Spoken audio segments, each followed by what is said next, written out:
Buenos días, feliz Navidad. Como cuarto año consecutivo vamos a dar comienzo al pregón de la Navidad que de alguna manera ha instituido la Hermandad de la Piedad y que, como digo, es el cuarto año consecutivo que venimos celebrando. El pregón este año,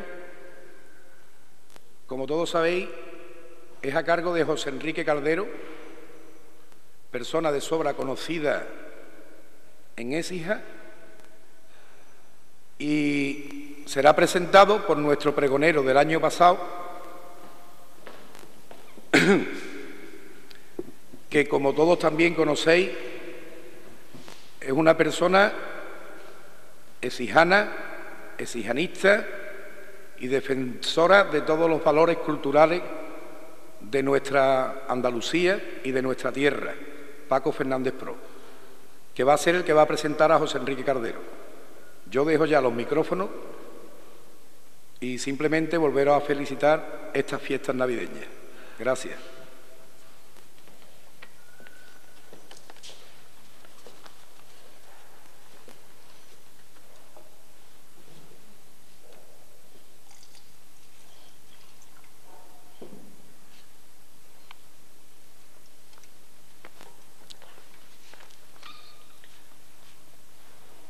Señor hermano mayor de la Hermandad de Nuestra Señora de la Misericordia y Santísimo Cristo de la Exaltación en la Cruz, amigo José Enrique, señoras y señores, antes que nada, felices fiestas. Cuando la fortuna quiso el año pasado que una súbita enfermedad evitara la comparecencia del gran periodista don Antonio García Barbeitio en este acto para hacer exactamente lo mismo que yo hago ahora, favoreció, cosas del destino, el hecho deseable de que quien presentara al pregonero fuera alguien que lo conociera, independientemente del hecho formal que se da en estos casos de la presentación correlativa que se hacen unos pregoneros a otros. Y digo que fue la fortuna la que condujo estos acontecimientos, porque la presentación realizada casi a bote pronto por don Juan Gamero Soria fue la más acertada y plausible que pudieron hacerme. Él conoció a mis padres, supo de sus creencias y de mi ambiente familiar. Un pregonero de la Navidad no habla de cualquier cosa, habla de experiencias vitales o, como diríamos coloquialmente, de lo que ha mamado. Para pregonar la Navidad no sirven de nada títulos académicos, ni extensos currículos vitae, ni grandilocuentes oratorias, ni vanas parafernalias. En Navidad comenzamos a celebrar la redención. No solo es el nacimiento de Dios, que no hubiera tenido ningún sentido en sí mismo y por sí solo, sino el comienzo de una breve, intensa y singular existencia que culminará en una muerte de cruz y en la resurrección de la carne como símbolo y señal de la alianza definitiva entre Dios y el hombre. La Navidad es ese comienzo de la existencia de Dios como ser humano, ese inicio de la metamorfosis divina en la que Jesús se convierte en el Cristo. Y el que no sepa esto, el que no asuma este casi incomprensible camino de la esperanza, no podrá vivir plenamente la Navidad ni pregonarla. Toda esta reflexión me conduce a ignorar en esta presentación los títulos honoríficos y académicos de nuestro pregonero José Enrique Caldero. Han sido tantas las conferencias pronunciadas por nuestro pregonero y las referencias sobre él publicadas que todos conocemos estos datos. Para mí es más importante lo que sé de él y del Jesús al que sirve. Por sus frutos los conoceréis. Mi primer contacto serio con José Enrique Fue a mediados de los años 70, cuando un grupo de jóvenes, entre los cuales él se contaba, me convencieron para abandonar mi angustia posadolescente y cabalgar juntos como lanceadores de molinos y corregidores de entuertos. Estaban Enrique Osuna, Paco Acedo, Juan de Dios, Emilio, José Enrique también. Parecía como si Dios los hubiera querido juntar y los hubiera querido hacer Quijotes para servir a Jesús, pero no a un Jesús cualquiera, sino al Jesús que se proyecta como Cristo, al despojado, maltratado, herido, marginado, abandonado, a ese Jesús de la Navidad que nace en un pesebre al calor de una mula y de un buey, al Jesús humilde y entregado que vive entre la fiebre del enfermo y la soledad del sin familia. Y a esa locura de amor le pusieron Jesús sin soga. Y José Enrique se entregó sin ataduras, sin complejos, sin falsos pronunciamientos y sin esperar recompensas. Sobre los que le criticaron por hacerlo, sobre la envidia de los que nunca tuvieron el valor de ser Quijotes o cristianos, que muchas veces es lo mismo. Por eso hoy, que comparece entre nosotros para pregonar la venida de Jesús, yo no lo presento por lo que es, sino por lo que ha querido ser y por los combates que ha mantenido junto a Jesús despojado. Ese Jesús, que es el que realmente nace hoy y venimos a proclamar. José Enrique ha caminado junto a Jesús muchos pasos, ha visitado en infinidad de ocasiones al Cristo que sufría, ha compartido con mucha otra gente su experiencia y hasta ha conseguido que algunos de nosotros, muchos más comodones, osáramos romper alguna lanza en ese trasteo cotidiano de la lucha contra los enormes gigantes que sobreviven a favor siempre del viento y de las corrientes. Por tanto, estoy seguro de que hoy José Enrique no vendrá simplemente a cumplir con el encargo que se le ha propuesto, sino a despertar en nosotros la conciencia del Cristo despojado. Y yo sé, estoy seguro, porque he luchado junto a Él y lo conozco, que nadie como Él sabrá mostrarnos toda la ternura con la que sabe Dios desbordar sus abandonos. Señoras y señores, José Enrique Cardero.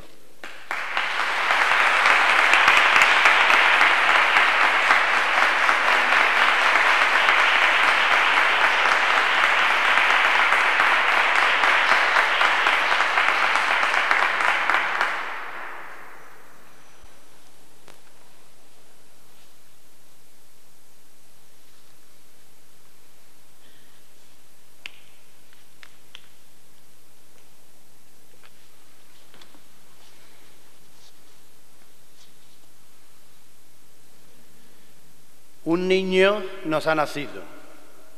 un hijo se nos ha dado. Lleva a hombros el principado y es un hombre maravilla de consejero,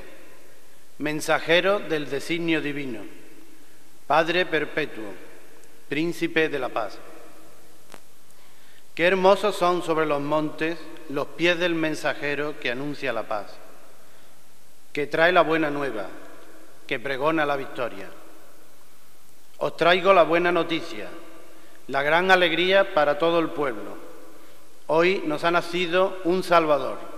el Mesías, el Señor. Señor hermano mayor y Junta de Gobierno de la Hermandad de Nuestra Señora de la Piedad y Santísimo Cristo de la Exaltación en la Cruz, hermana directora de la Comunidad de Hijas de María Auxiliadora, amigo Paco, mi presentador, señoras y señores, amigos todos. Celebramos la venida al mundo del mejor de los nacidos, como reza la expresión popular. Y como de bien nacido es ser agradecido, este pregón navideño, en el que conmemoramos el nacimiento de Dios hecho hombre para enseñarnos el amor entre nosotros, tiene que iniciar su andadura por este motivo y no por preceptiva literaria, con el capítulo de agradecimientos a cuantos han querido mi presencia hoy aquí, en esta mañana entrañable y esperanzada del día de Nochebuena, con nuestros corazones abiertos al que viene en nombre del Señor y nuestros brazos dispuestos a acoger a los demás, a los que gracias al acontecimiento que celebramos podemos llamar y sentir como hermanos. Mi agradecimiento a la Hermandad de Nuestra Señora de la Piedad y Santísimo Cristo de la Exaltación en la Cruz por designarme pregonero de la Navidad del último año del siglo XX y del segundo milenio de la cristiandad. Y también mi felicitación por la brillante idea, ya consolidada en la Navidad ecijana, de instaurar este acto como anuncio del hecho que constituye el principio de nuestra salvación y a la vez como glosa y defensa de nuestras tradiciones y vivencias populares en torno al mismo. La vida está hecha en ocasiones de aparentes casualidades que conducen nuestros pasos en determinadas direcciones coincidentes. En esas situaciones, el cristiano ve la mano de la providencia divina que vela siempre por nosotros y nos conduce al bien o simplemente a acontecimientos felices. Así quiero yo entender la circunstancia de mi pertenencia a dos hermandades que realizan sus estaciones de penitencia el mismo día, doloroso y a la vez confiado, de nuestra Semana Santa, que la organizadora de este pregón y que nos acoge hoy en su sede canónica.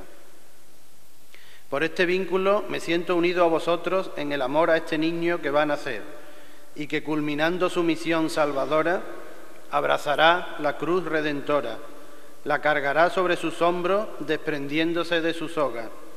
y se dejará clavar en ella para ser exaltado como luz del mundo y hermano de todos los hombres,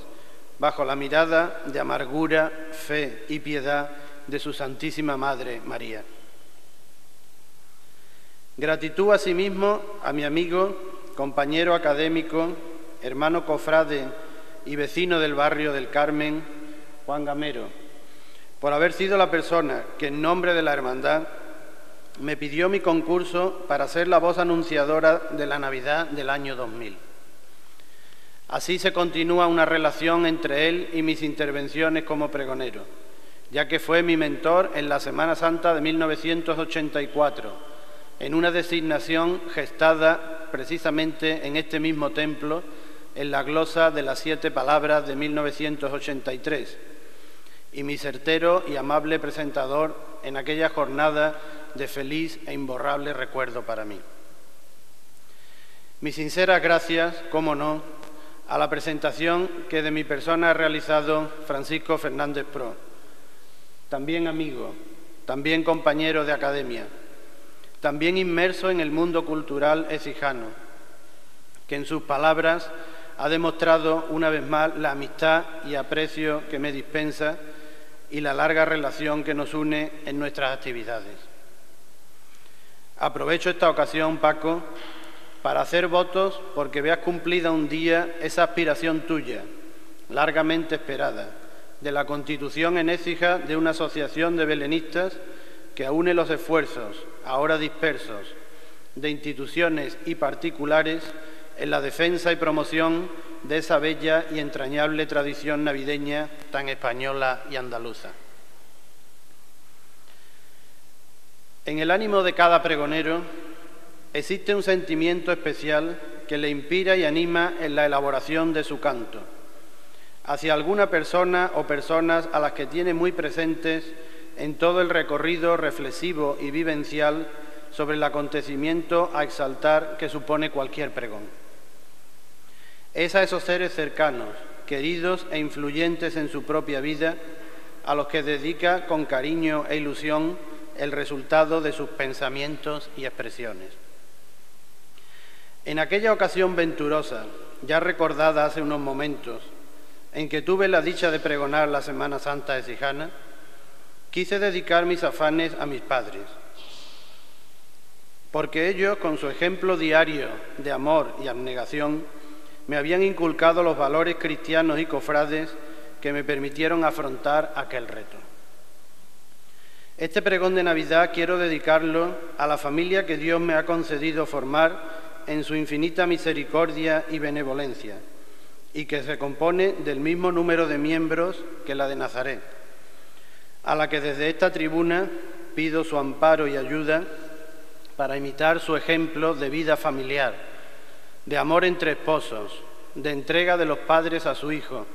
y a su formación religiosa y humana, y de cariño y aceptación del hijo hacia los padres. A ti, Mari Carmen, esposa buena, compañera cercana, madre que esperaste contra toda esperanza. A ti, José Enrique, regalo de Dios para tus padres, ilusión cotidiana, vida pujante hacia el futuro. A vosotros os dedico, con mi amor de esposo y padre, como regalo de Reyes, los sentires de mi pregón.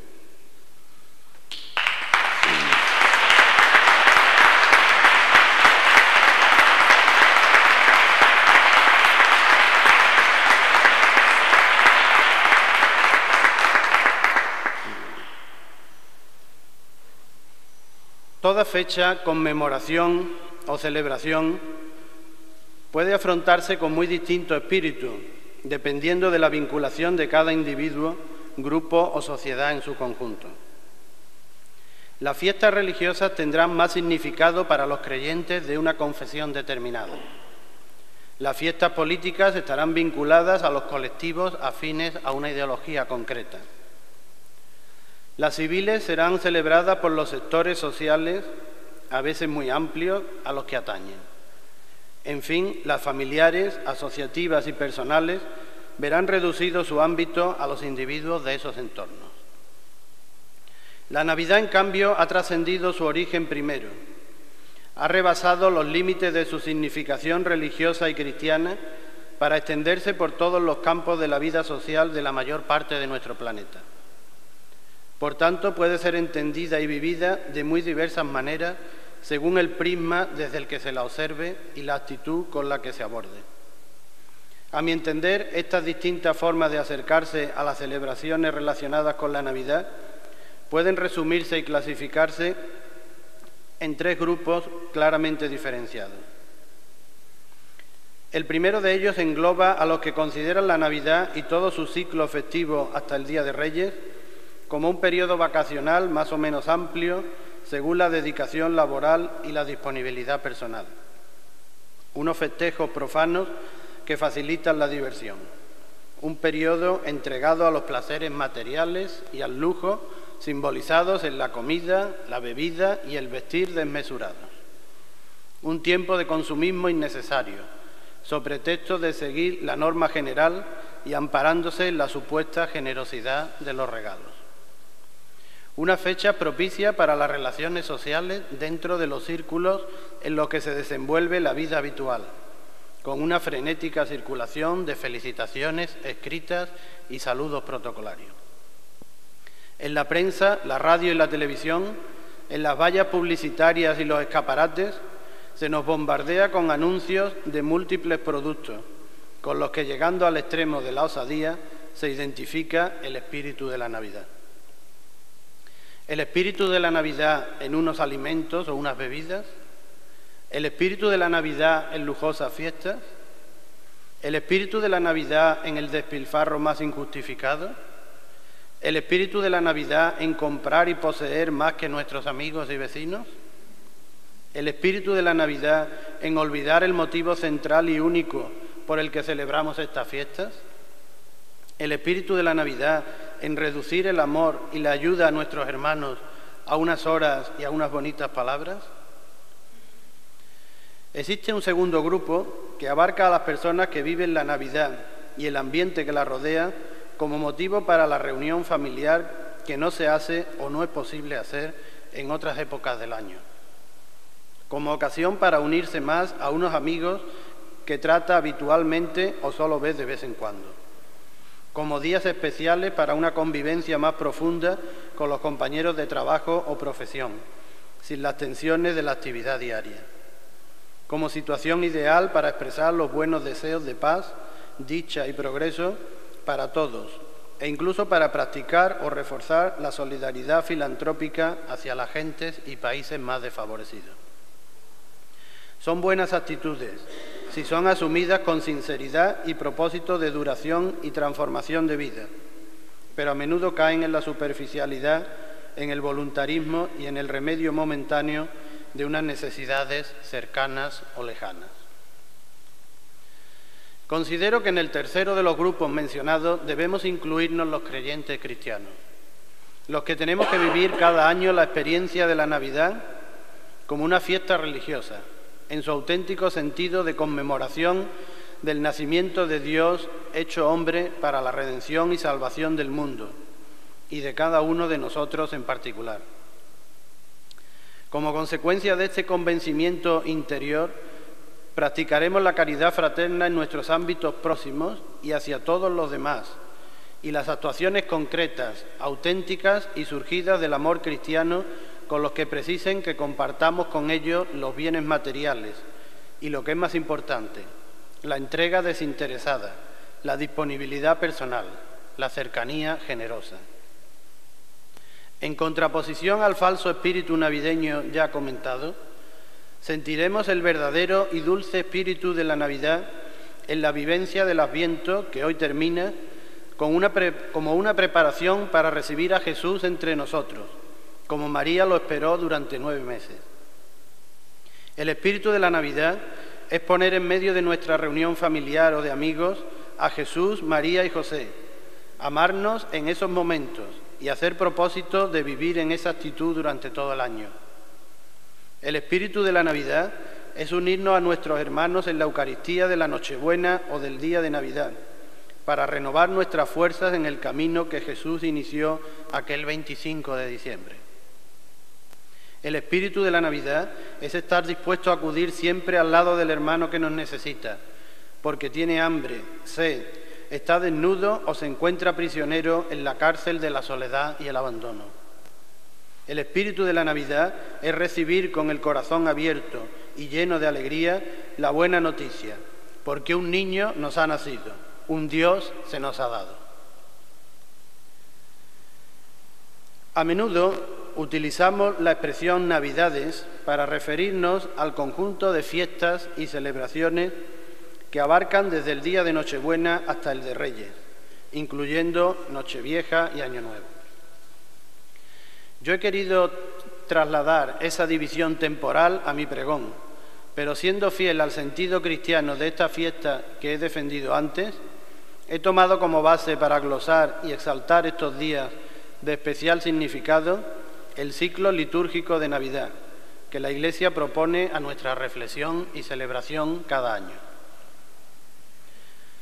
Cuando el otoño ha desnudado la naturaleza de su frondosidad con el soplo de los vientos, cuando las nubes grises han sustituido a los claros celajes en el lienzo de nuestro paisaje, cuando la benéfica lluvia ha empapado los campos como preparación a un nuevo renacer, cuando los fríos invernales atenazan a los vivientes en las gélidas madrugadas, en los amaneceres de escarcha, en las breves tardes de sol mortecino, una serie de signos naturales y artificiales nos anuncian la llegada de algo importante, esperado, deseado aunque repetido. Van introduciendo la reflexión en el pensamiento, la alegría en el espíritu y el calor humano en el corazón. La espera de seres queridos, la ilusión del reencuentro, una actitud más abierta hacia los demás, el ambiente general de luces deslumbrantes, de adornos llamativos, de villancicos en la distancia, Los ritos repetidos año tras año, transmitidos durante generaciones, nos transportan a un recorrido mental de la existencia, desde las ilusiones infantiles desbordadas a las alegrías juveniles plenas de entusiasmo vital, desde el sereno contento de la madurez a la nostálgica remembranza de los mayores. No hay duda, es la Navidad que llega. Ninguna otra celebración concita de manera tan general estos sentimientos tan íntimos, más felices en unos por la esperanza o plenitud de la vida, más melancólicos en otros por las personas y proyectos que se han ido quedando en el camino. Sea cual sea nuestro discurrir vital, esta primera y principal festividad del apretado calendario conmemorativo que vamos a desgranar, la Natividad del Señor, tiene que constituir un motivo de extraordinaria alegría. Ningún acontecimiento produce en nuestras casas y en nuestras familias más júbilo que el natalicio de un niño o una niña, por el contenido de esperanza, de ilusión, de futuro que entraña,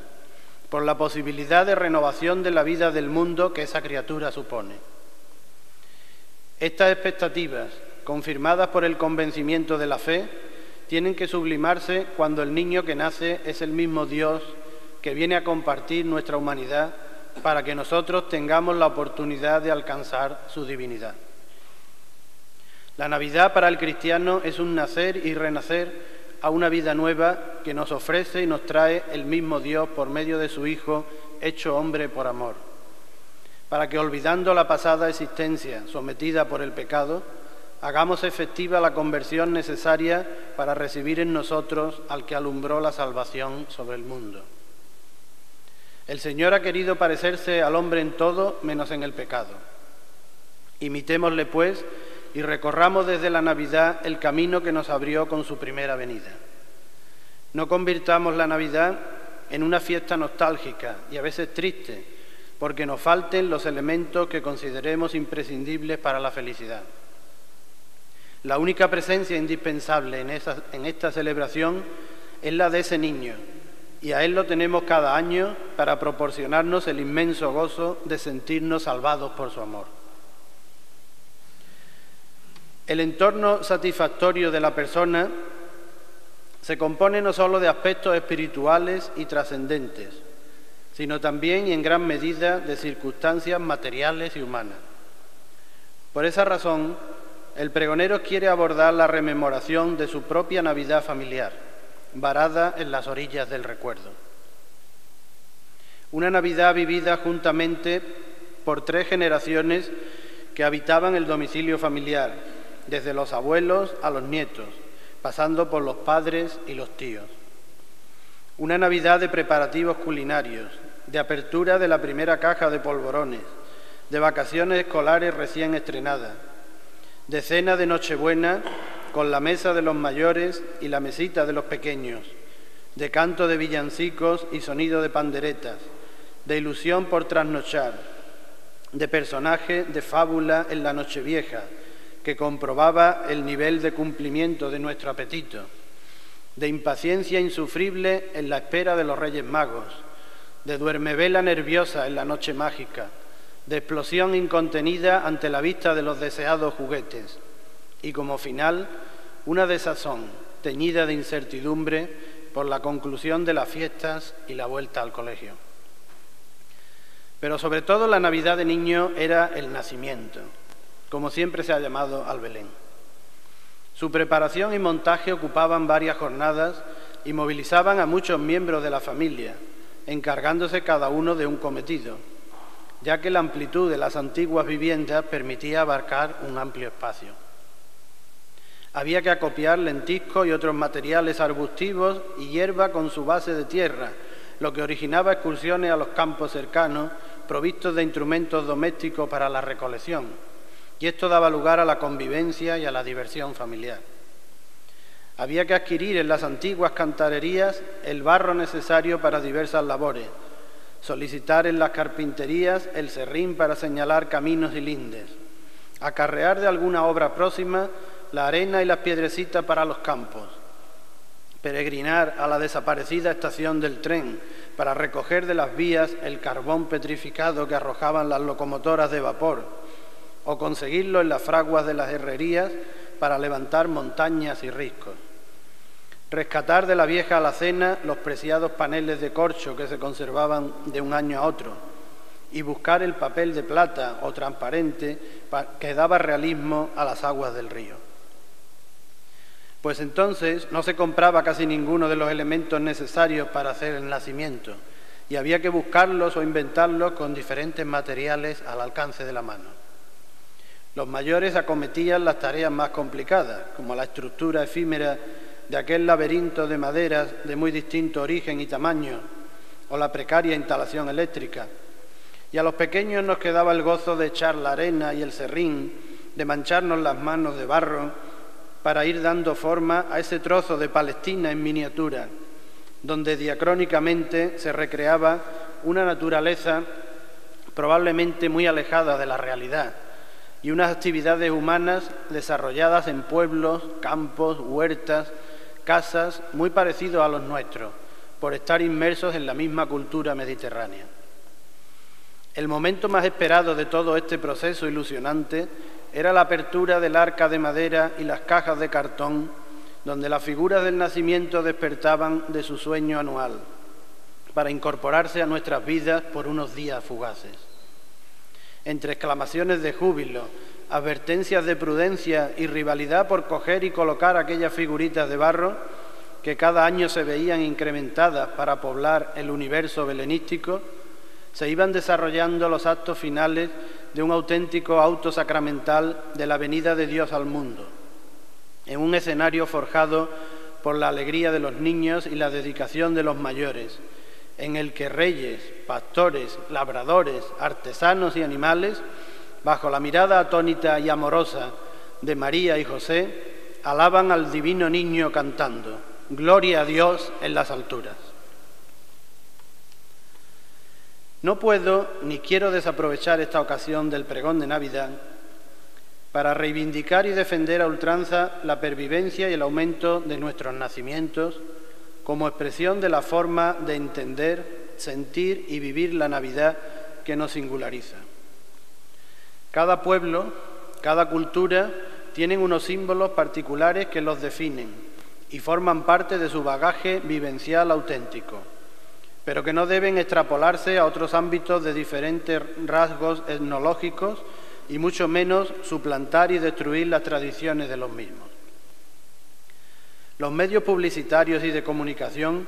han difundido hasta la saciedad la simbología navideña de los países nórdicos, que tiene su paradigma en el árbol y la escenografía que lo rodea, produciendo de esta manera una grave inculturación de los signos de identidad de las restantes partes de nuestro planeta. Por tal motivo, expreso mi satisfacción y felicitación más entusiasta a las asociaciones, principalmente hermandades, y entre ellas esta de la Piedad, y a los particulares que han mantenido y están extendiendo una tradición tan querida como la del nacimiento. Entre todos, y me cuento yo también, pues en mi casa nunca ha faltado su presencia, debemos trabajar con el calor familiar y el espíritu fraterno de las asociaciones para conservar nuestros entrañables belenes y su forma de expresión de las creencias cristianas populares. El sentimiento de unión y el espíritu de amor familiar simbolizado en la Navidad tiene una plasmación concreta por parte de la liturgia de la Iglesia en la fiesta de la Sagrada Familia, que se celebra el domingo siguiente al nacimiento del Señor, o en su defecto el 30 de diciembre. Jesús, María y José constituyen el espejo de virtudes domésticas cristianas en el que deben mirarse y extasiarse todas las familias presentes y futuras. Jesús, siendo Dios, se sometió con humildad y obediencia a sus padres terrenales, y así fue creciendo físicamente y en espíritu y sabiduría, como un niño más, pero preparándose día a día para el ejercicio de la misión confiada por su Padre del cielo. María, a pesar de ser la Madre de Dios, se consagró anónimamente al cuidado de su familia y de su casa, realizando, sencilla y callada, las duras tareas que las mujeres de su tiempo debían afrontar con amor a su esposo y a su hijo, al que educó humana y religiosamente, conservando y meditando todas las cosas en su corazón. José, exacto cumplidor del papel que Dios le había asignado en la historia de la salvación, ejerció con dedicación y esfuerzo su actividad artesanal de carpintero para mantener a lo suyo, con fidelidad absoluta a su esposa y respeto a su decisión oferente de virginidad. Desde esta perspectiva de comportamiento cristiano de la Sagrada Familia de Nazaret, tenemos que afrontar los problemas de las familias de hoy. En nuestro ordenamiento social, la familia es el núcleo básico y primero en el que el hombre y la mujer se forman como personas para su actuación individual y colectiva posterior, proyectada en la sociedad. De la protección o ataque a la familia depende la conservación o subversión de los valores fundamentales de la actual organización social. Del mal funcionamiento familiar surge la desunión de los matrimonios, que desemboca en la separación y el divorcio. Los malos tratos domésticos, tanto a hombres como a mujeres, que llevan a la vejación y al asesinato. La falta de convivencia y educación moral de los hijos, que los aboca a la ausencia de respeto y amor hacia los padres y a refugiarse en falsos paraísos de alcohol, sexo y drogas, y los imposibilita para ejercer su función en la vida, condenándolos al paro y a la marginación. Sagrada Familia, que tu fiesta y los valores que nos transmite no pasen desapercibidos en la vorágine de las fechas navideñas, y danos tu protección a todas las familias ecijanas para seguir con empeño el ejemplo de tu amor. Cuando el año viejo se va por el camino ondulante de las últimas hojas del calendario, obligándonos a volver la vista atrás y recapitular nuestra vida en los postreros 12 meses, cuando el año nuevo nace entre uvas y brindis, algarabía de música y fiestas, buenos deseos y propósitos de mejorar, el discurrir litúrgico santifica el primer día del año dedicándolo al origen de la vida, a la mujer que hizo posible con su consentimiento el cambio trascendental de la historia espiritual de la humanidad. Es la solemnidad de Santa María, Madre de Dios. La Santísima Virgen pone su disponibilidad generosa y su entrega confiada al servicio del plan de salvación ideado por Dios antes de la creación del mundo,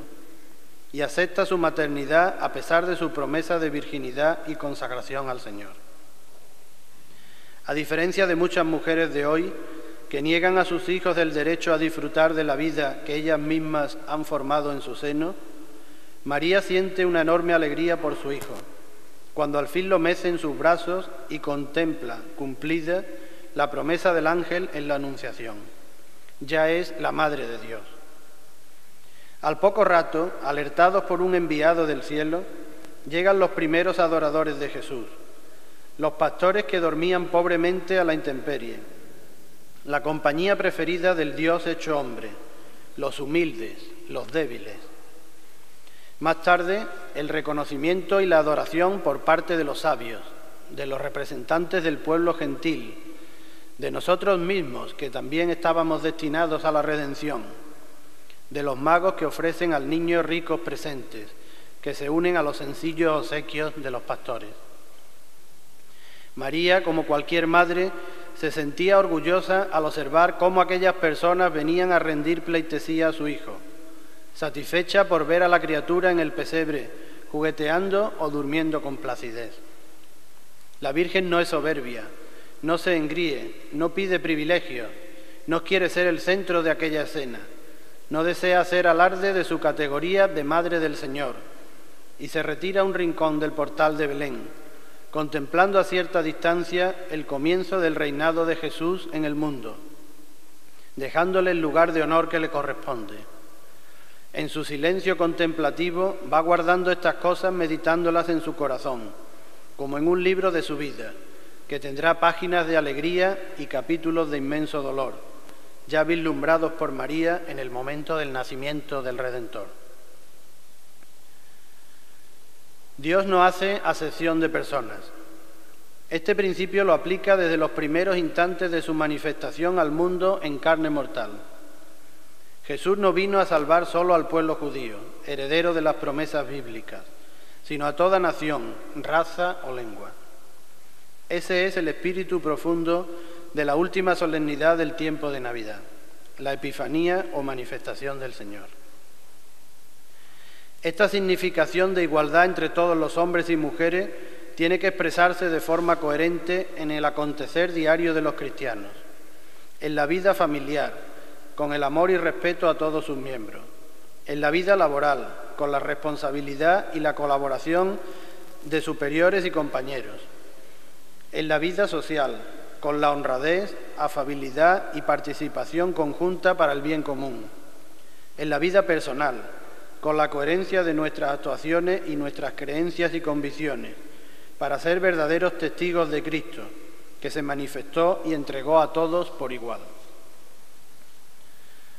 En el plano humano, la festividad de los Reyes Magos aglutina el mayor sentimiento infantil dentro del conjunto de celebraciones navideñas, tintadas en gran medida por la ilusión, sinceridad e inocencia de los primeros años de la existencia. Es esta una situación que es preciso mantener y potenciar frente a otros personajes, también portadores de regalos y alegría, pero lejanos a nuestro ambiente cultural y a nuestras tradiciones, y sobre cuya aceptación sería reiterativo repetir lo manifestado a propósito del árbol de Navidad y otros símbolos navideños nórdicos. No son válidos los argumentos que defienden los regalos en el día de Navidad, porque de esta manera los niños tienen por delante el periodo vacacional para disfrutar de ellos. Cada fiesta y cada personaje tienen su propia fecha y esencia, y no pueden estar sujetos a los caprichosos y cambiantes criterios de la moda social o comercial. Han sido muchas semanas de inquieto cavilar sobre el regalo preferido, muchos días de asombro y dudas ante la pantalla del televisor o los escaparates de los comercios, muchas horas de zozobra y nervios ante el almanaque, cuyos signos diarios parecían estancados en su transcurrir por la ansiosa espera. Al fin, tomadas las decisiones y escritos esos prodigios de ingenuidad que son las cartas a los Reyes, ha llegado la inigualable tarde del 5 de enero. Los niños y niñas, embridando a duras penas la emoción que les embarga, se dirigen en compañía de sus gozosos padres y familiares a presenciar el desfile majestuoso, bullicioso, cautivador, de la brillante entrada en la ciudad engalanada de sus majestades de Oriente, precedidos por la fúlgida estrella de la ilusión. No existe en el mundo ninguna moneda que pueda comprar la mirada atónita de los pequeños al descubrir a los mágicos personajes, escoltados por sus coloristas pajes. Sus semblantes extasiados y boquiabiertos ante la plasmación real de sus sueños. Sus expresiones paralizadas por la emoción o desatadas por el júbilo al verse saludados directamente por las reales manos, desde las que cae la lluvia dulce de los caramelos, transformada en arco iris nocturno por la luminosa y perenne sonrisa de los mágicos viajeros. Terminada la cabalgata, de vuelta en casa, vendrá la recomendación paterna de entregarse pronto al sueño para permitir a los Reyes Magos depositar los juguetes solicitados en los zapatos primorosamente colocados, en balcones y ventanas, en un alarde de ubicuidad solo permitido a los portadores de la ilusión. El descanso será corto y sobresaltado por la recapacitación sobre el comportamiento observado, especialmente en los últimos días, para llegar a la seguridad de que no han sido merecedores del temido carbón. En otros momentos de la interminable noche dirigirán una furtiva mirada, sin atreverse a levantar la cabeza de la almohada para no verse delatados en su vigilia, al lugar donde habrán de materializarse sus ensueños. Y por fin, con las primeras luces del alba, la impaciencia les lanzará fuera de la cama para comprobar que un año más sus queridos Reyes Magos no les han defraudado y han colmado puntualmente sus deseos. Se iniciará así un día desenfrenado de juegos alternativos con los diferentes regalos, de idas y venidas a casas de familiares para recoger las distintas peticiones, y la serenidad irá regresando poco a poco a los espíritus infantiles, que habrán visto recompensada la dilatada espera con la felicidad más completa. Felicidad que no es exclusiva de los más pequeños de la casa, sino que es compartida de forma íntimamente sentida por los mayores, singularmente por los padres y madres, que ven proyectada la alegría e ilusión de los hijos en sí mismos y hacen suyo, con la remembranza nostálgica de su propia infancia y el amor familiar compartido en el presente, el disfrute de una fiesta tan entrañable. Bendita ilusión infantil, que no debemos destruir prematuramente para abocar a los niños y niñas a una realidad materialista. Bendita ingenuidad, sinceridad e inocencia infantiles, que nos recuerdan valores perdidos en la madurez. Benditos Reyes Magos, que nos permitís, siquiera sea una vez al año, volver a ser aquellos niños y niñas que os esperábamos impacientes cada 6 de enero. En el ámbito mayoritario y popular, el Día de Reyes cierra con broche de oro las celebraciones en torno al nacimiento del Señor. La Iglesia, sin embargo, prolonga el tiempo de Navidad hasta el domingo siguiente a la Epifanía para presentar a nuestra consideración la fiesta del bautismo de Jesús. Aunque cronológicamente sea un hecho acontecido en la madurez del Maestro, como pórtico al inicio de su predicación, y por tanto alejado de los primeros tiempos de su vida terrena, el bautismo es para el cristiano el comienzo de la vida espiritual. Por lo que este día, con frecuencia desapercibido y no asociado a la Navidad, debe servir como resumen de las fiestas recién concluidas y consecuencia del acontecimiento celebrado, para su aplicación en la vida cotidiana. Es el momento de practicar un análisis de nuestra propia conciencia y encarar el nuevo año con espíritu renovado e innovador, asumiendo el compromiso cristiano que adquirimos al convertirnos en hijos de Dios y herederos de sus promesas de salvación, y nos impulsa a vivir según las enseñanzas de este Jesús que nos nace. Concluyen las fiestas de Navidad con el sabor agridulce de la nostalgia y el íntimo gozo de unas experiencias hondamente vividas. Las figuras del nacimiento vuelven a dormirse en altillos y alacenas. Se guardan luces y adornos. Las calles recobran sus tonalidades habituales en las noches invernales. Los medios de transporte devuelven a los viajeros a los lugares donde los llevó el destino. Los artículos navideños desaparecen de las mesas familiares y las estanterías de los comercios. Los juguetes nuevos se unen en amigable camaradería con los ya veteranos en las habitaciones infantiles. Las frías mañanas de enero se llenan de nuevo con el bullicio escolar. Finaliza también el pregón. Ha sido un recorrido por el tiempo de Navidad en el que el pregonero ha reflexionado en voz alta para compartirlas con todos sobre sus vivencias pasadas y presentes referidas a la conmemoración de los primeros misterios de nuestra salvación. Ha oficiado de campanillero en esta mañana de Nochebuena para anunciar la venida del Mesías y se ha sentido satisfecho con el aguinaldo de vuestra presencia y atención. Con el corazón y los brazos abiertos a los hermanos, entona el villancico universal que nos trae la buena nueva y se compone solamente de 2 palabras. Feliz Navidad, he dicho.